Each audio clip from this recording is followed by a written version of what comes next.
कार्यक्रम के पुण्यार्चक है श्री कंवरलाल जी, महावीर प्रसाद जी पाटनी, आरके ग्रुप, मदनगंज, किशनगढ़, राजस्थान। जय श्री ओम नमः सिद्धेभ्यः। जय श्री ओम नमः सिद्धेभ्यः। सर्वमंगलमांगल्यं सर्वकल्याणकारकं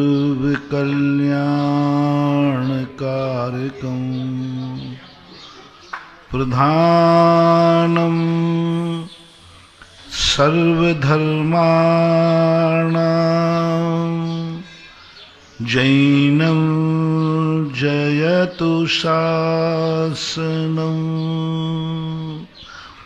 जैनं जयतु शासनं। पंच परमेष्टि भगवान की जय हो। आचार्य श्री गुरुवर कुंद कुंद महाराज की जय हो। आचार्य श्री गुरुवर विद्यासागर महाराज की जय हो। परम उपकारी निर्यापक क्षमण मुनि पुंगव श्री सुधासागर जी महाराज की जय।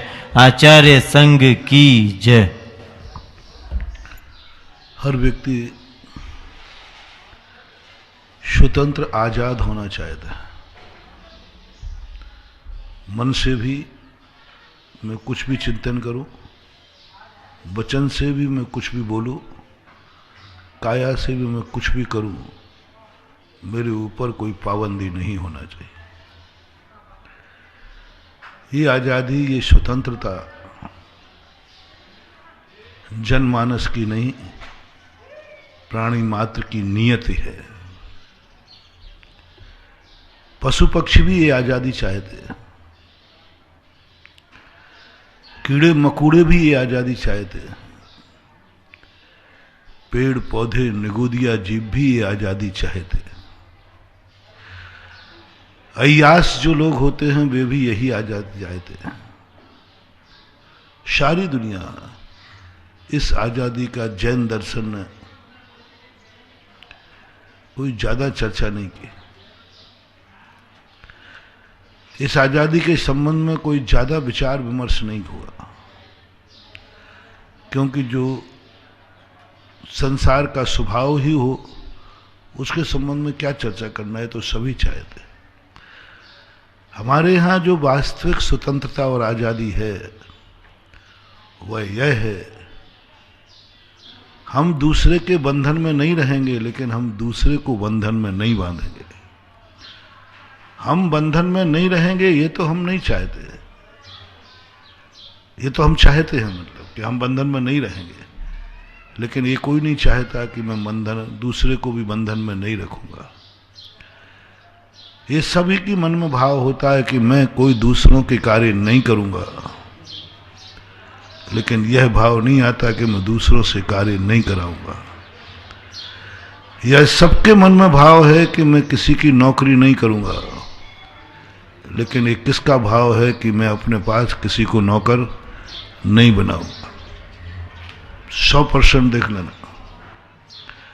हर व्यक्ति ये चाहता है कि मैं, महाराज जी ऐसा आशीर्वाद दो मुझे कभी किसी की नौकरी न करना पड़े। सबका स्वभाव है, ऐसे आशीर्वाद लेने लोग आते हैं, लेकिन ऐसे कोई लोग नहीं आए अभी तक कि महाराज ऐसे आशीर्वाद दो मुझे कभी किसी को नौकर बनाना न पड़े।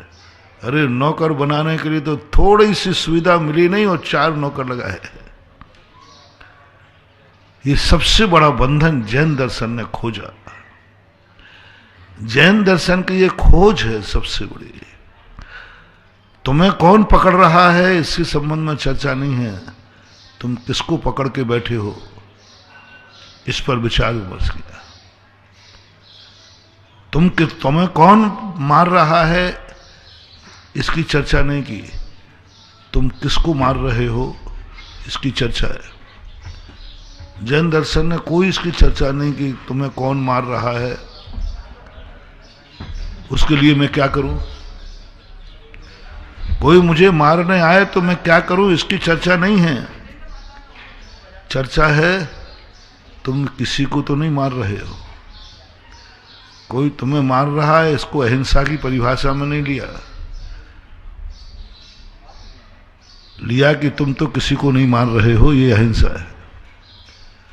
बड़ी विचित्र है जैन दर्शन की खोज। अरे ये बताओ पहले कि मुझे कोई मार रहा है तो मैं क्या करूं? उन्होंने कहा ये चर्चा नहीं है, तो तुम खुद कर लेना, तू खुद जानता है। मैं तो तुझसे वो कहूंगा, तू किसी को नहीं मारना, एक जीव को भी मारना, चींटी को नहीं मारना, एक इंद्रिय दोष किसी को नहीं मारना, और सारी दुनिया मुझे मारे तो बोले वो ठीक है चलेगा। तुम्हें किसी ने ठग लिया, इसकी कोई सांत्वना जैनागम में नहीं है, लेकिन तुमने किसी को ठग लिया सीधा त्रियंश भेजते हैं, थोड़ी बहुत सजा नहीं है। माया त्रियज्ञो निश्चय। अरे भाई किसी ने मुझे ठग लिया, अब इसका कोई चर्चा? बोले कोई नहीं। तूने किसी को ठग लिया तो सीधा त्रियंश में भेज दिया, त्रियंश में भेज दिया। तेरा सारा परिग्रह कोई लूट के ले गया, शाम में लुट गया, सब कुछ चला गया। बोले ठीक है, चला गया तो चला गया। और यदि तूने किसी का एक तिनका भी उठा लिया, जल मृतिका बिन और कछु ना गहे अदत्ता, पानी और मिट्टी के अलावा कोई चीज तूने बिना दिए उठा ली तो ध्यान रखना चोर कहलाएगा। अब हमारे यहां सारी चोरी हो गई, लुट गया, कोई सांत्वना नहीं, कुछ नहीं, लुट गया, चला गया, चला गया। लेकिन तूने यदि किसी का लूट लिया तो फिर उसकी खबर लेते हैं, उसकी इतनी निंदा करते हैं। यहां सब कुछ लुट गया तो भी कोई चर्चा नहीं, ठीक है सब ठीक हो जाएगा। और ये तिनका भी लूट के लाया तो कहते हैं पापी कहीं का, चोर, डाकू। सब चीजों में यही देख ली। पूरा का पूरा दुनिया शायद तुम्हारे साथ कितना भी कुछ अत्याचार करे, बस तुम अत्याचार नहीं करना। हम मुनियों के तो हाल ही खराब है। तुम्हें कोई मारे, गाली देवे, घानी में पेल देवे, लेकिन तुम मन में भी आक्रोश नहीं करोगे। वो कहते हैं ना, देखो सारी दुनिया में ये लिखा है, हर दर्शनकार ने लिखा कि कोई तुम्हें यदि मारता है तो चुपचाप बंद बैठो, निपटाओ उसको। नहीं निपटता है तो भगवान को बुलाओ, देवियों को बुलाओ, वो आकर के तुम्हें निपटाएंगे। और जैन दर्शन ने जब उत्तम क्षमा की बात निकाली तो आपकी पूजा में आता है, घरते निकारें तन बिदारें, घरते निकारें तन बिदारें, देह नहीं रखें संपदा, ऐसा कुछ आता है। कुछ भी हो जाए लेकिन तुम्हें कुछ नहीं करना। तुम्हारे घर में से कोई निकाल दे, निकल जाओ, लेकिन किसी के घर में मत घुस जाना, तुम निकल जाना घर से। ये परिभाषाएं, ये जब आजादी के लक्षण जैन दर्शन में पढ़ते हैं तो प्रारंभ में लोगों को समझ में नहीं आता।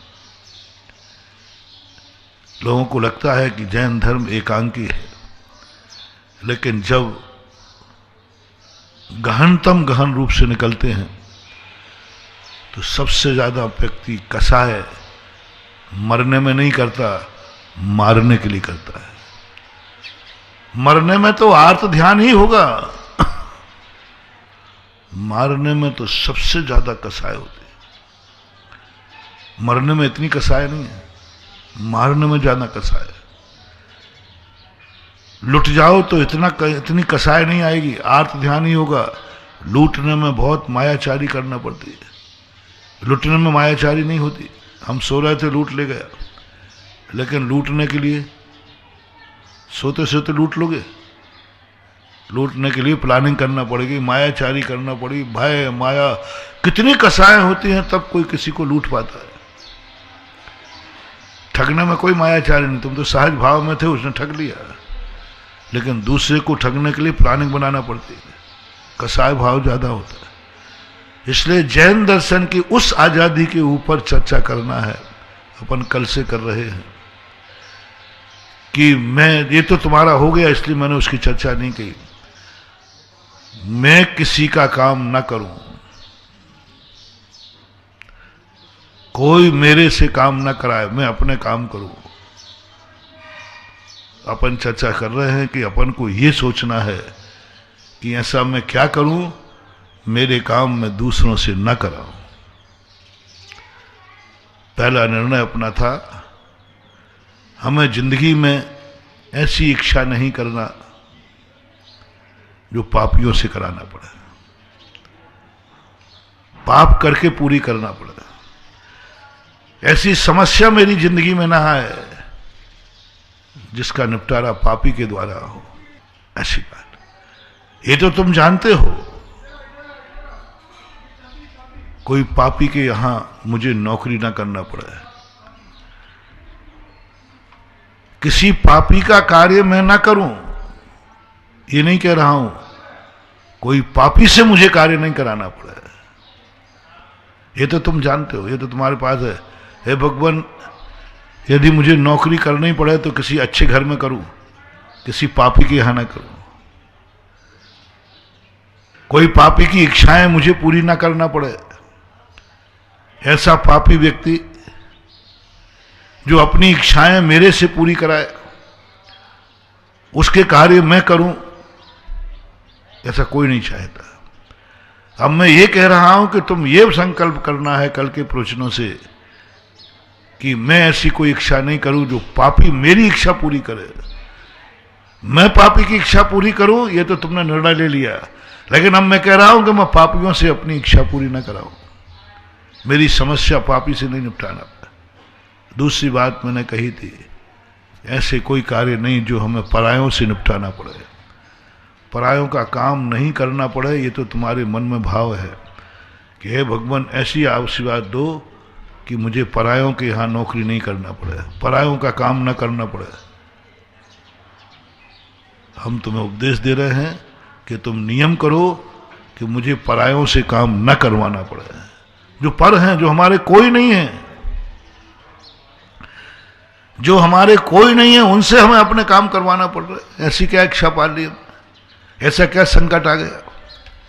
तीसरे नंबर पर कहा था अपनों से, अपनों से भी हमें काम नहीं कराना।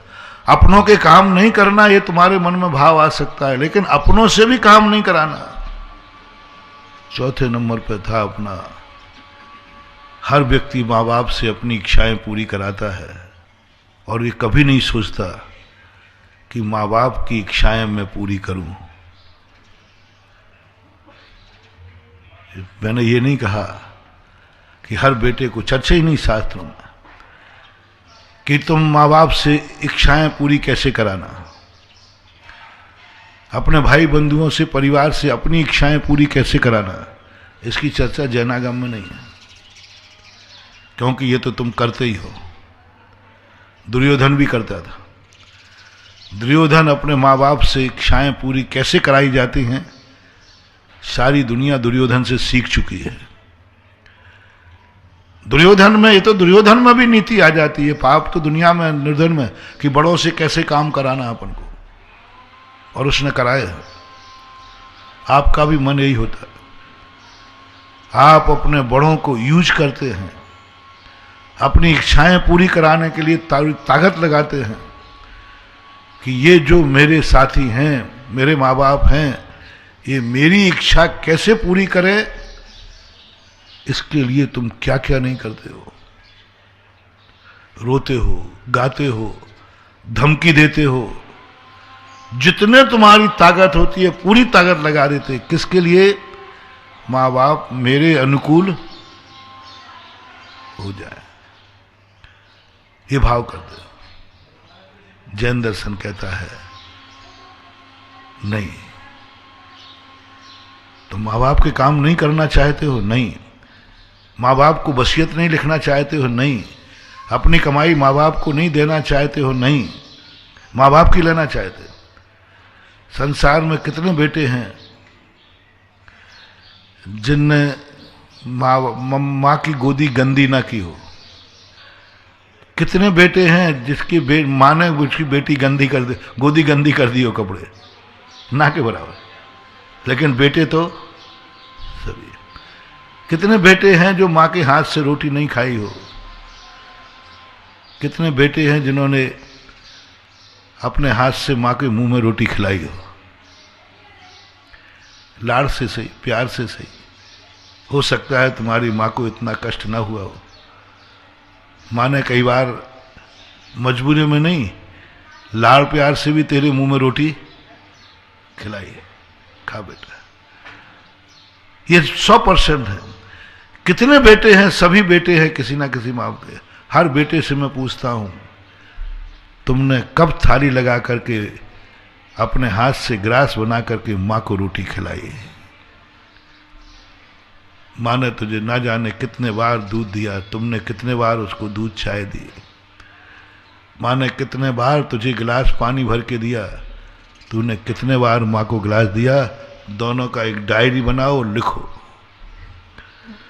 माँ ने कितने बार मुझे पानी पिलाया गिलास भर के, स्वयं, नौकरानी से नहीं दिया, नौकर से नहीं, स्वयं। और तुमने अपने माँ मम्मी पापा को कितने बार पानी पिलाया अपने हाथ से?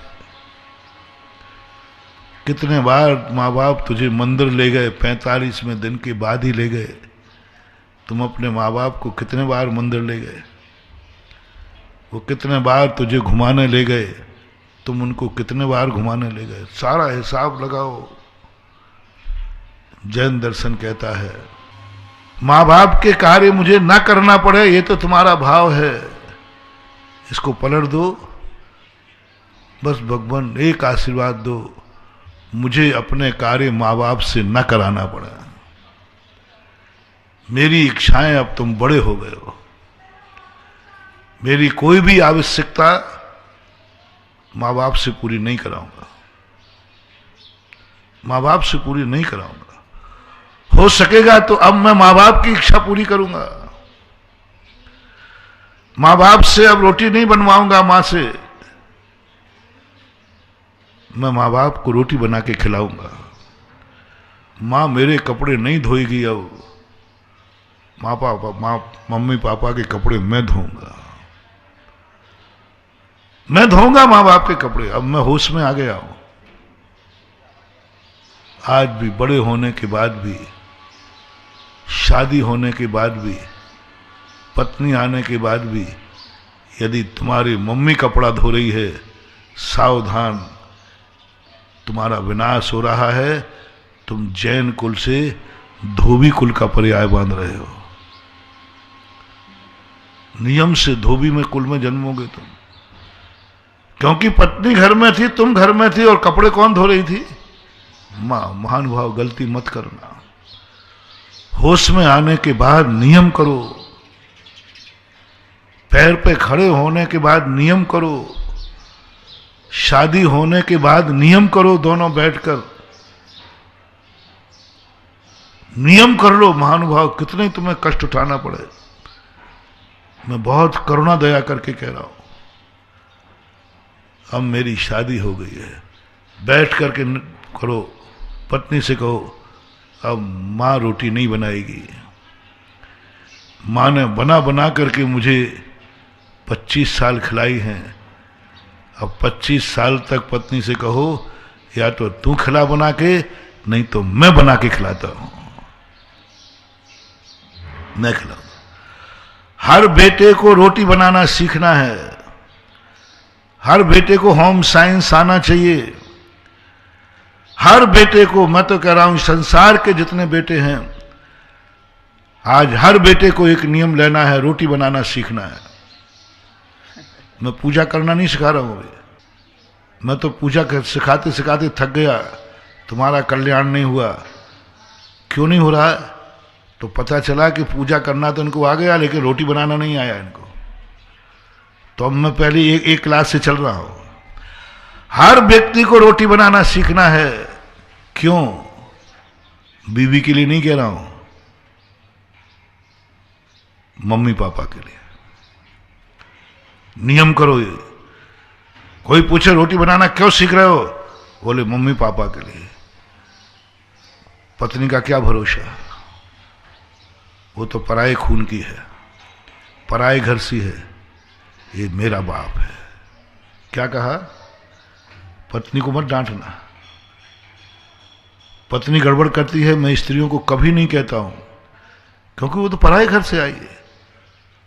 उसकी कौन सी सेवा की है मां बाप ने कि मां बाप का लिहाजा करे? स्त्रियां सास ससुर को पसंद नहीं करती। मैंने जब चिंतन किया तो मैं अब उनको दोष देता ही नहीं। गलती नहीं उनकी, क्या उनके साथ क्या किया है? कौन सा सास ससुर का एहसान है? कौन सा बचपन में पाल दिया? कोई तो एहसान नहीं है। क्यों वो सास ससुर की सेवा करे? क्यों सास ससुर के सामने मिन्नत करे? क्यों रोटी बना के खिलाए? क्यों उनकी सेवा करे? क्या मिलाए, क्या दिया है? Tit for tat. और बाद में मिलना नहीं है, क्योंकि मर जाना है उसको। बचपन में सास ससुर से आपकी जो बहू घर में आई, उसको उसके ऊपर सास ससुर का उपकार बताओ क्या है? सास ससुर का पूछ रहा हूं, कोई उपकार नहीं। हाँ, किसी कोई परिवार का नहीं, कुछ नहीं, उसके लिए कुछ भी नहीं, कुछ उपकार नहीं किया। अच्छा, बाद में उपकार मिलेगा। जब तक ये बूढ़ी होगी तब तक तो सासू चली जाएगी। बहू क्यों सास ससुर की सेवा करे? क्यों मरे सास ससुर पे? क्या दिया है उनने और क्या मिलेगा उसको? कुछ नहीं मिलता। इसलिए बहुएं सास ससुर को पसंद नहीं करती। इनसे हमें क्या मिला है और भविष्य में भी कुछ मिलने वाला नहीं है। इसलिए आज मैंने बहुओं को तो फ्री कर दिया, लेकिन बेटा तुम्हें फ्री नहीं करूंगा। तुम्हारे तो उपकार हैं। तुम्हें तो 9 महीने गर्भ में रखा है, जन्म के बाद तुम्हें कैसा पाला है और जन्म के बाद क्या क्या किया है। मां जैसी पूज्य मां, पूजनी मां तुम्हारे लिए मेहतरानी भी बनी है। बनी है कि नहीं? मेहतरानी किसे बोलते? गंदगी साफ करे, उसने गंदगी उठा के फेंकी, मेहतरानी बनी है। तुम्हारे कपड़े देकर धोबन बनी है। तुम्हें भोजन थोप थोप करके रोटियां खिलाकर रसोईयन बनी है। क्या है? जितने जितने कार्य निम्न स्तर के होते हैं वो तेरे माँ बाप ने तेरे साथ निम्न स्तर का होना मंजूर किया है। तुम्हें सीखना है रोटी बनाना। मैम साहब भली रोटी बनाना सीखे या ना सीखें, मैम साहब बिना रोटी बनाए बना चलेगी तो चला लेना, लेकिन बेटे को रोटी बनाना आना चाहिए। आज मैं आपको आदेश देता हूं, उपदेश देता हूं, और मैं अपने भक्तों को तो टेक टू ऑर्डर कहता हूं। रोटी बनाना सीखना है। कोई पूछे किस लिए? बोले मम्मी पापा के लिए। कल के दिन मेरी पत्नी ने नकार दिया, मैं क्यों बनाऊं, मेरे साथ क्या किया है उन्होंने? तो फिर मैं कहूंगा तेरे साथ नहीं किया, लेकिन मेरे साथ तो किया है। तू मेरे लिए बना देना, मैं मम्मी पापा को बनाऊंगा। सीखो बाबा, बहुत बड़ा काम हो रहा है। जिसने माँ बाप के लिए रोटी बनाना सीख लिया, जाओ, कई भवों तक तुम कभी अनाथ नहीं होगे। तुम्हारे ऊपर माँ बाप की छाया रहेगी, कभी अनाथ नहीं होगे, क्योंकि तुमने रोटी बनाना सीखा तो माँ बाप के लिए, माँ बाप के लिए। पत्नी बनाए तो अच्छी बात है, पूछ लेना कि साहब तू मेरी पत्नी है, मेरे उपकारी ये हैं, माँ बाप हैं, इनको तू रोटी खिलाना मंजूर कर। वो कहते मैं तो नहीं करूँगा। ठीक है, कुछ झगड़ा टंटा नहीं करना बीवी से। पत्नी से झगड़ा टंटा करना मूर्खों का काम है। पत्नी से कभी माता पिता को लेकर कभी झगड़ा नहीं करना महानुभाव। पत्नी से झगड़ा करना अपना भावी जीवन बिगाड़ना है, अपनी जिंदगी को नरक बनाना है, अपनी जिंदगी में। और कम से कम माँ बाप के नाम से तो कभी झगड़ा करना ही नहीं, कभी नहीं करना झगड़ा। ठीक है, एक बार कहना जरूर कि मेरे माँ बाप को, मेरा मन है, मैं उस गुरु का चेला हूं जिस गुरु ने कहा है कि शादी होने के बाद माँ रसोई में नहीं जाएगी, वो भोजन नहीं पकाएगी, खाएगी तो सही है। तू मेरी पत्नी है, ये नियम तू ले ले। और कहता मैं तो नहीं लूंगी। तो कोई झगड़ा नहीं करना। ठीक है, इसीलिए मेरे गुरु ने कहा था रोटी बनाना सीख ले, कहीं माँ बाप को पत्नी ने नहीं खिलाई तो तू बना के खाना, और जाकर रसोई में जाके रोटी बनाकर थाली लगाकर माँ को ले जाना। तो माँ कहे बेटा क्या कर रहा है? बोले ऐसे ही थाली तुम मुझे लगा के लाती थी ना, तो हाथ से उठा के नहीं खाएगी, मैं खिलाऊंगा। महानुभाव, गजब की एनर्जी, गजब की एनर्जी। जिस समय तुम आज तक किसी माँ ने अपने बेटे को ग्रास बना के खिलाया, जगत में कोई प्रशंसा नहीं है, कोई प्रशंसा नहीं है, क्योंकि ये तो हर मां करती है, हर मां करती है। लेकिन जब तुम ग्रास बनाकर मां के मुंह में दे रहे हो, उस समय देवता भी तुझे नमस्कार करेंगे। धन्य है बेटा, धन्य है मां जिसने ऐसा बेटा जाया। वे घर तो हमने बहुत देखे हैं, मां अपने हाथ से बेटे को रोटी खिलाती हुई मैंने भी देखी है। अभी कहीं में यही मिल जाएगा, यही मिल जाएगा। कोई देखना, वो छोटा सा बच्चा है ना, वो होता है अध्यक्ष का पोता है ना, उसकी मम्मी खिलाते हुए मिल जाती है। सब खिलाते, बिस्कुट खिलाते, हम बिजोलिया में खूब देखते रहते थे, बच्चे को पकड़ते वो खिलाते थे। लेकिन मेरी आंखें तरस रही हैं, कोई बेटा थाली लेकर के और ग्रास बना के माँ के मुंह में दे रहा है, ये दृश्य नहीं दिख रहा है।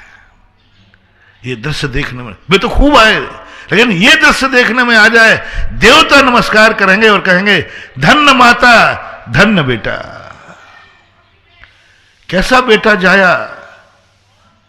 आज बेटा ग्रास बना के, नहीं मां तू नहीं उठा के खाएगी, हाथ गंदे नहीं करेगी, छी। मम्मी कहती थी ना, तू हाथ गंदे मत कर, छी, मैं खिला देती हूँ। अरे मां तेरे हाथ गंदे नहीं होंगे, मैं खिलाऊंगा। और खिला दो महानुभाव रस। ब्रह्मांड की सारी शक्तियां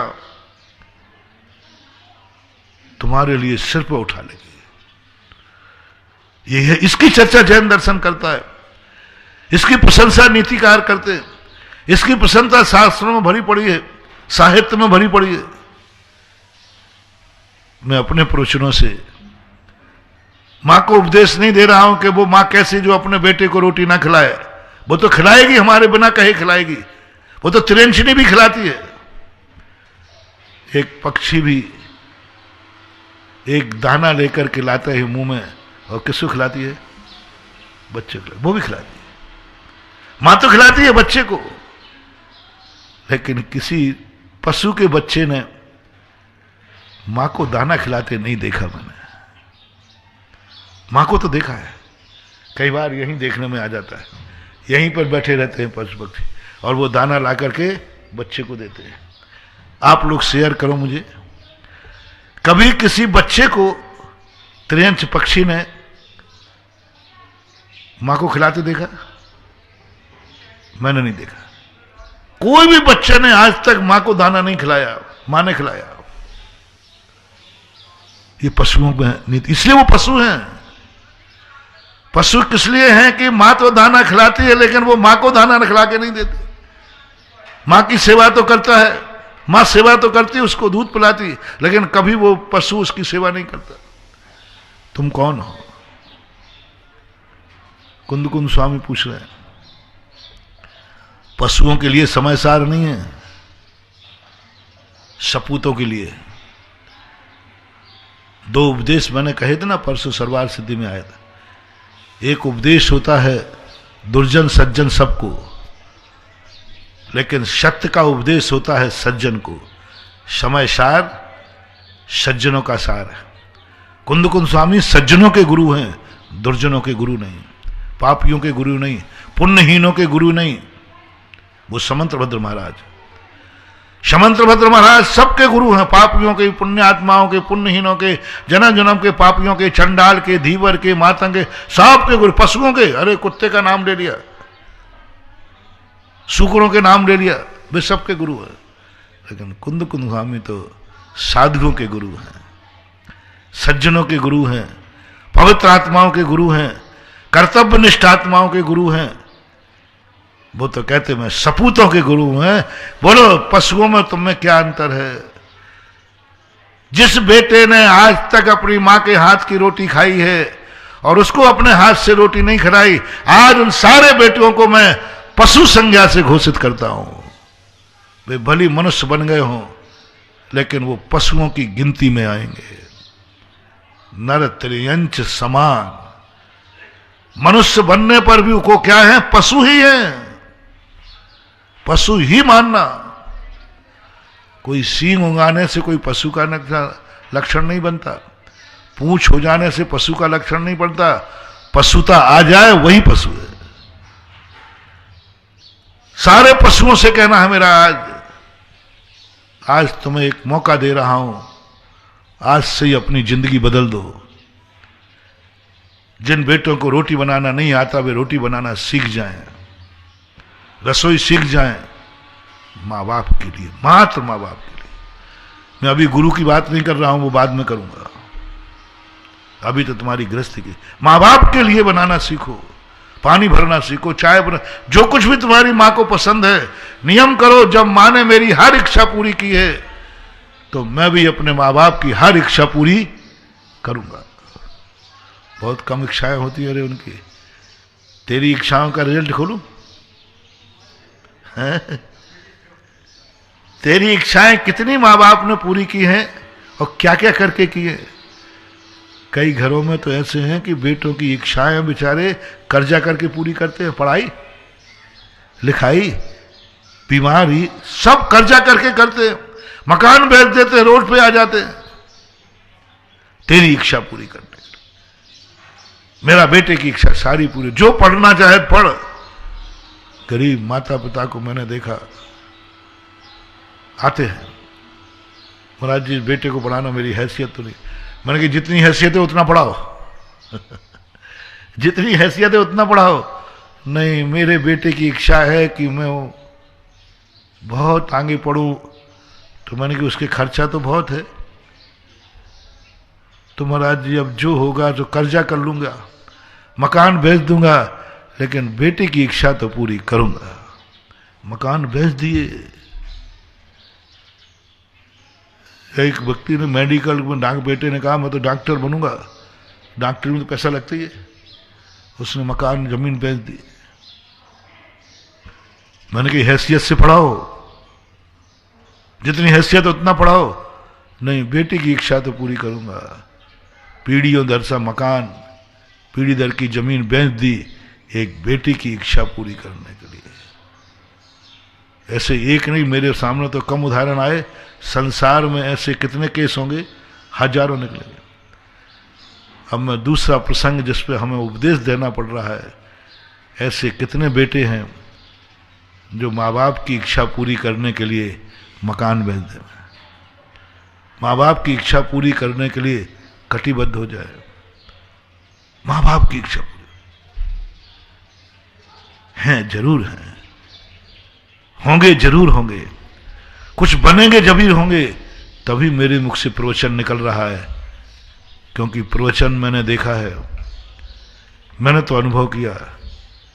मेरे मुख से जब भी कोई प्रवचन निकलता है वो किसी ना किसी के पुण्य से निकलता है।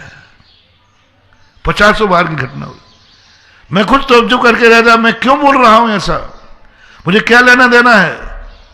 नहीं, किसी का पुण्य कह रहा है, महाराज बोलिए। 96 की घटना है। प्रवचन चल रहा था, प्रवचन पे शायद दूसरा चल रहा था।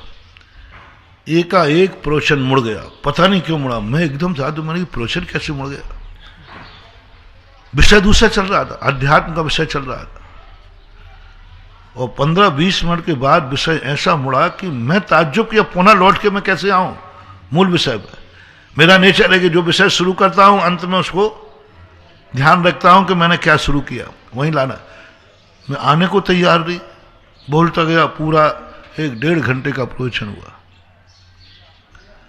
प्रवचन हुआ गर्भपात के ऊपर, जो प्रसंग ही नहीं था। अब देखना कौन बुलवा रहा था। एक दंपति ने उस बेटे के गर्भपात कराने के लिए टाइम दे रखा था डॉक्टर से, फिक्स टाइम था। उस समय 7:40 पे प्रवचन शुरू हो जाते थे औपचारिकताएं होती थी, पात्र दीप प्रज्वलन और जो भी तुम्हारा होता है वो 5-7 मिनट उसमें लगते थे। तो उसके बाद डॉक्टर उसने सोचा कि चलो अभी डॉक्टर लेट है, टाइम है, चलो महाराज का प्रवचन सुन लेते हैं। वे कभी प्रवचन सुनने नहीं आए। देखना गर्भ के बेटे का पुण्य देखना। उसने वे कभी धार्मिक भी नहीं थे, मंदिर कभी जाते नहीं थे। उस दिन उनका भाव आया कि चलो डॉक्टर, वहीं पास में अस्पताल थी, बोले अभी डॉक्टर आए नहीं, जब तक अपन महाराज क्या कह रहे हैं देखो। और मुझे भी पता नहीं, कुछ भी पता नहीं, प्रवचन ऐसा बदला, ऐसा बदला, अंत में दोनों दंपति रोने लगे। फिर वो अस्पताल लेंगे,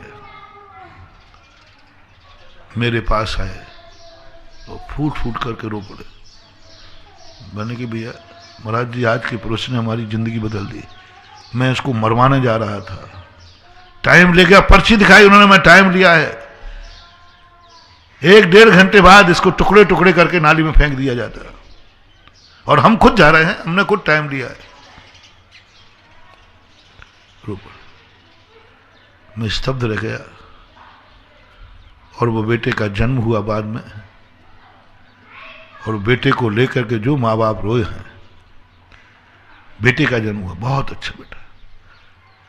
वो तो बेटे से उन्होंने कह दिया, बेटा मैं तो तेरा हत्यारा हूं, गुरु ही तेरे माँ बाप हैं, इन्हीं ने बचाया है।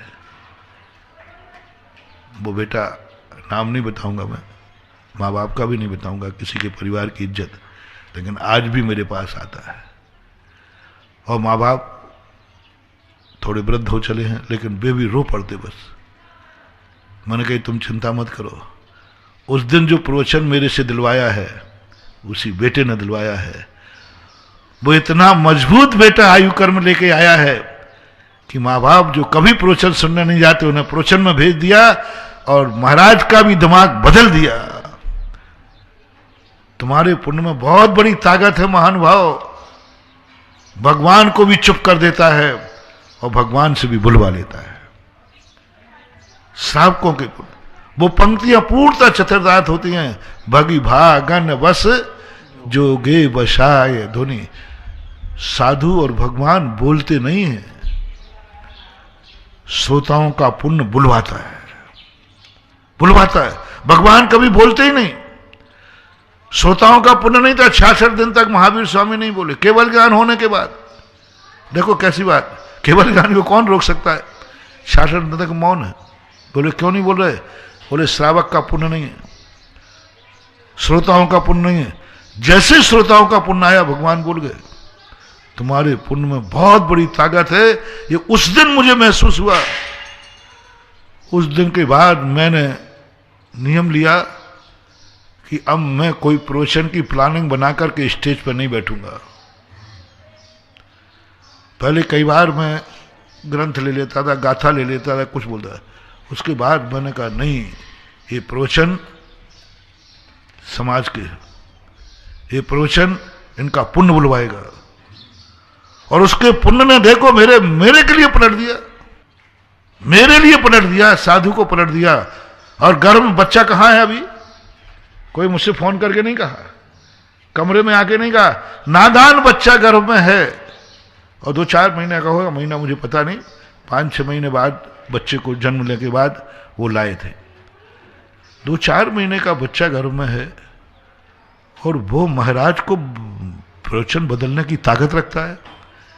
महाराज का रास्ता बदल दे, महाराज का रास्ता बदल दे। महानुभाव, बहुत पुण्य में ताकत है। बदल गया, उसकी जिंदगी बदल गई। एक स्थान पर एक घटना घटी, पुनः देखना। जलूस जा रहा था, जिस रास्ते से जलूस तय हुआ, सब लोग समझते वो तुम्हारा रास्ता रूट तय होता है। एक चौराहे पर पहुंच करके मैं अड़ गया कि नहीं, जलूस इधर से ले चलो। राज जी जलूस वहां से नहीं जाता है, यहीं से जाता है, और वहां कोई समाज भी नहीं। मैंने कि मेरा मन है कि जलूस यहां से ले चलो। और मुझे गिलानी आ रही कि मैं इतनी जिद्दी क्यों कर रहा हूं, मुझे जलूस से लेना देना क्या है, समाज की व्यवस्था है, समाज जो जाने जाए। पर मैं जिद पे अड़ गया। धैर्य सागर ने कहा महाराज जी यहीं से जुलूस की व्यवस्था बनाइए। मैंने कहा आप चुप रहो, जुलूस यहां से ले चलो। और मैं कभी जिद नहीं करता भाई, ध्यान रखना, मैं इस संबंध में बहुत सॉफ्ट हूं। जहां से समाज की व्यवस्था बने और बाहर से जुलूस और हो, उससे हमें क्या लेना दे। जिद हो गई, मुझे गिलानी हो रही, मैंने ऐसा क्यों किया। जुलूस तो मुड़ गया, अब साधु कहने पर क्यों नहीं मुड़ेगा, लेकिन मुझे बहुत शर्मिंदगी महसूस हुई। मैंने कहा कि मुझे क्या हो गया आज, मैंने जुलूस क्यों मोड़ा, ये साधु का लक्षण नहीं है। मैं अपने आप को धिक्कारने लगा, ये साधु का लक्षण नहीं है समाज को बाध्य करना। साधु बन गए हो तो हिटलर बन गए हो क्या, सारे समाज के निर्णय को बदल दिया। मुझे इतनी ग्लानि हुई, इतनी निद्रा ग्लानि हुई कि मैं अपने आप को नीची गर्दन करके और चलता जा। मैंने क्यों किया, ये मेरा विषय था ही नहीं, मुझे ऐसा नहीं करना चाहिए, साधुता के खिलाफ है। आज मैं प्रायश्चित का भागीदार हूं, मैंने बहुत बड़ा दोष किया है। मुश्किल से 500 मीटर चले होंगे, बड़े बड़े नाले होते ना, नालियां, गाय उल्टी पड़ी, उसके चारों पैर ऊपर और गाय नीचे। वहां कोई जाने आने वाले नहीं था उस रास्ते से। उस गाय के पुण्य ने साधु को जिद्दी बनाया, उस गाय के पुण्य ने साधु की साधुता पर भी बट्टा लगाया, उस साधु के पुण्य ने, उस गाय के पुण्य ने सारी समाज को मुड़वा दिया। मैंने उस दिन जो प्रवचन दिया, मैंने कहा भाई क्षमा करना, मैंने गलती हुई, लेकिन ये गलती मेरे से नहीं हुई, ये गलती मेरे से गाय ने कराई। उस गाय को बरसतू था, घंटे 2 घंटे कोई पहुंचना ही नहीं था। और जो लोग निकलते हैं गाड़ियों से निकलते हैं, कौन को देखना है, कुछ को पड़ी है। और इतने लोगों के बिना गाड़ी निकल नहीं सकती, वो गाय निकल नहीं सकती, गाय तो गाय होती है। बहुत तुरंत जाकर के रस्सी लाए, 25-50 लोग, सारी समाज उसी में लग गई। गाय को सीधा किया और गाय उठ के चली गई। उस दिन मैंने आया, भगवान ऐसे कार्य होना हो तो मैं रोज को जिद्दी बन जाऊं। कैसे हुआ, इन घटनाओं से ऐसा लगता है कभी कभी कुछ प्रवचन विषय से हटकर हो जाते हैं। जैसे आज मैं सोच रहा हूं, मैं कोई सोच के नहीं आया था, बेटों को रोटी बनाने सिखा रहा हूं। बताओ, दुनिया के साथ का मंदिर जाने का नियम लो, चलो महाराज को हाथ और मैं क्या कह रहा हूं, रोटी बनाने की कह रहा हूं। बताओ, इतने छोटी सी घटनाओं, मुनि राज, और लाइव चल रहा है, सारे पूरा विश्व देख रहा है। क्या कह रहा हूं, महाराज जी कर क्या रहे हैं, महाराज जी आज क्या आदेश दे रहे हैं, हर बेटे को रोटी बनाना। मैंने पुरुष को नहीं कहा, मैंने मनुष्य को नहीं कहा, मैंने बेटे को कहा है। और उनको तो मस्ट एंड मस्ट अनिवार्य है जिनके मम्मी पापा जीवित हैं, जिनके ऊपर चले गए हों वे छोड़ो, लेकिन जीवित हैं तो तुम्हें रोटी बनाना सीखना ही है। और जिनकी छोटी उम्र है उनको सीखना ही है, कोई ना कोई का पुण्य बुलवा रहा है, कोई ना कोई सपूत की आज प्रशंसा हो रही है। जरूर दुनिया में कुछ ऐसे बेटे होंगे जो माँ को रोटी बनाकर अपने हाथ से खिलाते होंगे और माँ उठा के खाए, नहीं माँ अच्छी, आप हाथ गंदे मत कीजिए, मैं खिलाऊंगा। होगा दुनिया, सीख लो महानुभाव, तुम्हारे पुण्य के खातिर मैं, मेरा प्रवचन इतना नीचे उतरा है, तो साधु जब भी नीचे उतरता है ध्यान रखना किसी को उठा के लाता है। साधु या तो नीचे उतरता नहीं, जब साधु झुके समझ लेना चाहिए आज किसी का उद्धार जरूर होना है, आज किसी का जरूर उद्धार होना है। आज किसी कोई प्रशंसात्मक है जिसकी मां आज गर्व कर रही होगी कि हाँ मेरा बेटा मेरे लिए रोटी बना करके मेरे हाथ से खिलाता है। इनकी संख्या कितनी मान लो, मां बेटे को बनाकर खिलाती है, इनकी संख्या नहीं पूछी मैंने। बेटे रोटी बनाकर मां को हाथ से खिला रहे हो, इनकी संख्या कितनी मान लो। पूरे भारत में 150 मिल जाएंगे शायद, हाँ मिल जाएंगे। और आज मैं चाहता हूं मेरे हर भक्त को जो जो बेटा है टेक टू ऑर्डर, रोटी बनाना सीखना है माँ बाप की खातिर। और रोटी बनाना नहीं सीखना है तो फिर सीधे आचार्य श्री पे जाके श्रीफल चढ़ाओ, दीक्षा लो। फिर तुम्हें कुछ बनाने की जरूरत नहीं पड़ेगी, तुम्हें दोनों हाथ से खाना मिलेगा। गृहस्थ हो तो गृहस्थी का, माँ बाप से करने की अपेक्षा। ये नियम दिया था कल मैंने कि नियम करो कि अब मैं होश में आ गया हूं, मैं अपने कार्य माँ बाप से नहीं कराऊंगा। और भगवान से क्या वरदान मांगना कि हे भगवान, मेरी जिंदगी में ऐसी बीमारी मत दे देना, मेरी जिंदगी में कोई ऐसी परेशानी दूर मत दे देना जिसको मुझे माँ बाप से दूर कराना पड़े। मुझे बीमार मत कर देना कि मुझे माँ बाप मुझे रोटी बनाए। अब ये वरदान मांगो। ऐसे ही यदि आपका शादी विवाह हो गया है तो दूसरा नियम आप लें घर में, माँ बाप अब बाथरूम में कपड़े नहीं धोएगी। माँ बाप बाथरूम में नहीं जाएगी नहाने के, कपड़े धोने के लिए। मम्मी कपड़े नहीं धोएगी आज से। अपनी पत्नी से कह दो, या तो तू धो दे, मैं नहीं धोऊंगी। कोई तुम्हारे घर में नौकरानी बन के नहीं आई, वो ये जवाब देने की अधिकारिणी है, क्योंकि उसने सास ससुर से अपने कपड़े धुलवाए नहीं है। तो मैंने पहले किया, पत्नी से झगड़ा मत करना, जिंदगी बिगड़ जाएगी। माँ बाप के खातिर कभी भी पत्नी से झगड़ा मत करना, राग द्वेष मत करना।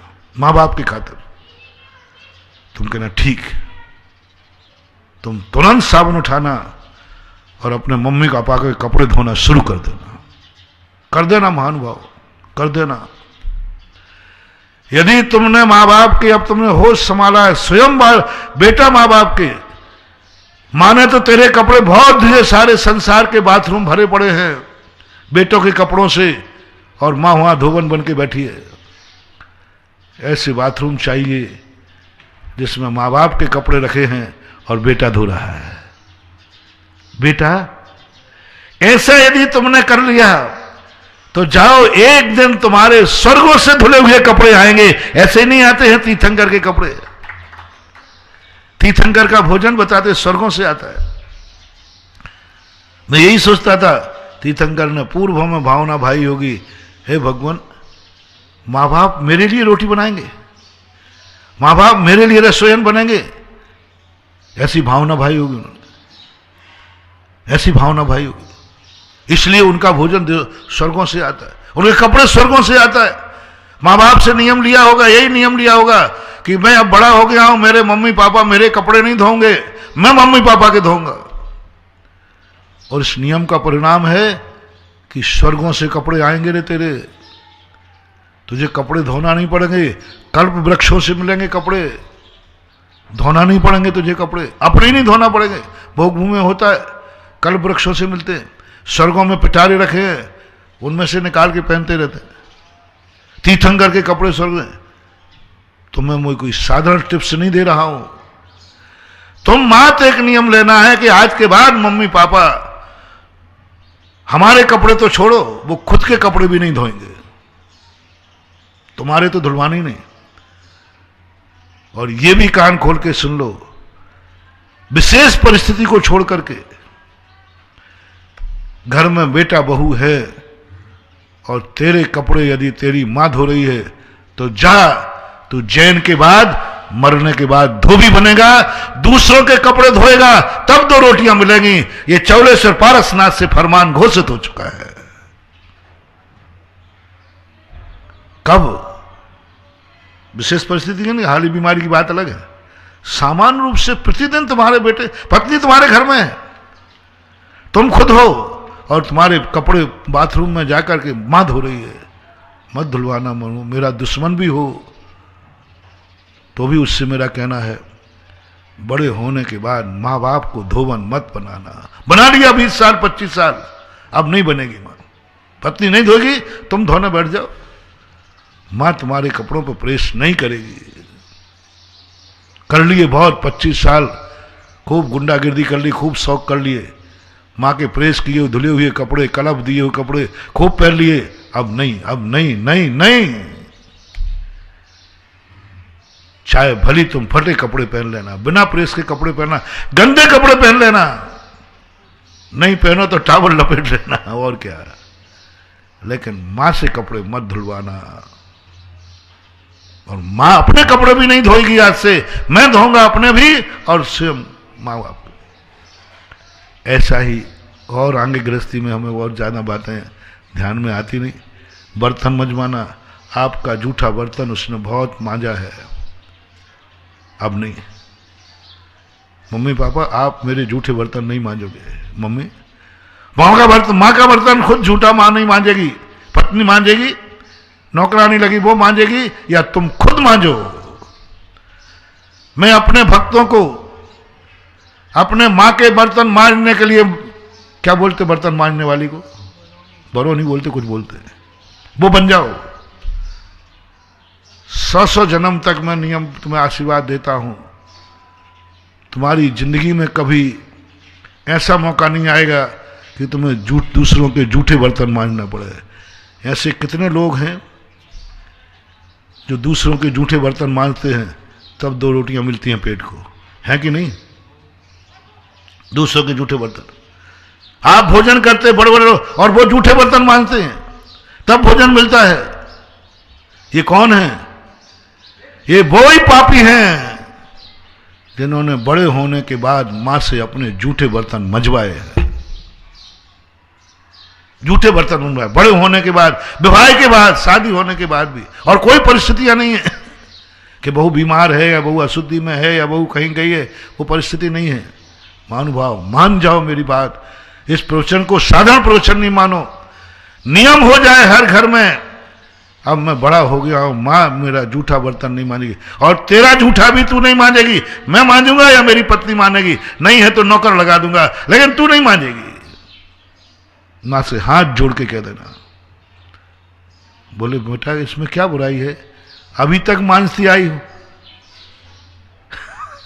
अभी तक मानती हमें नहीं मां, अब नहीं, अब मेरे गुरु ने उपदेश दे दिया है। और ज्यादा मां जिद करे, क्योंकि वो मोही है, वो तुझे कपड़े नहीं धोने देगी, वो मां है।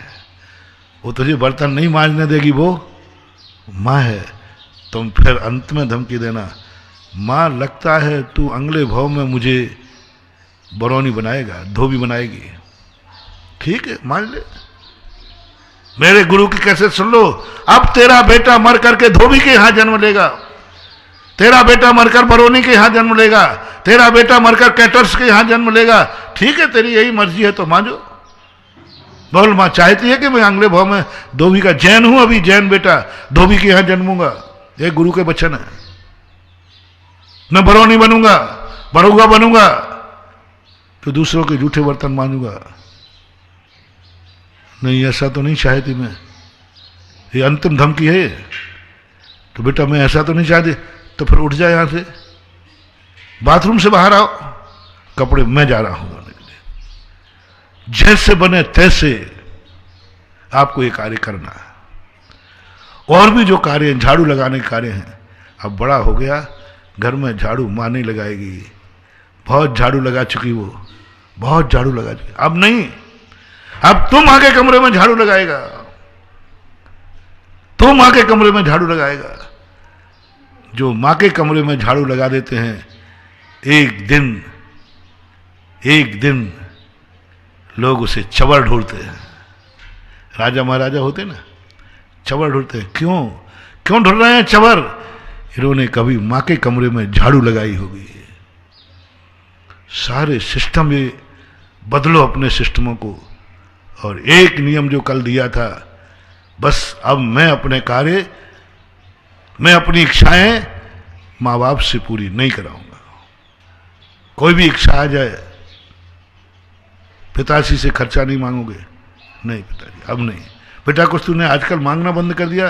बोले पापा मैं बड़ा हो गया हूं, अब मेरी इच्छाएं आप पूरी नहीं करोगे, मेरी इच्छाएं मैं स्वयं करूंगा और आपकी इच्छाएं मैं पूरी करूंगा।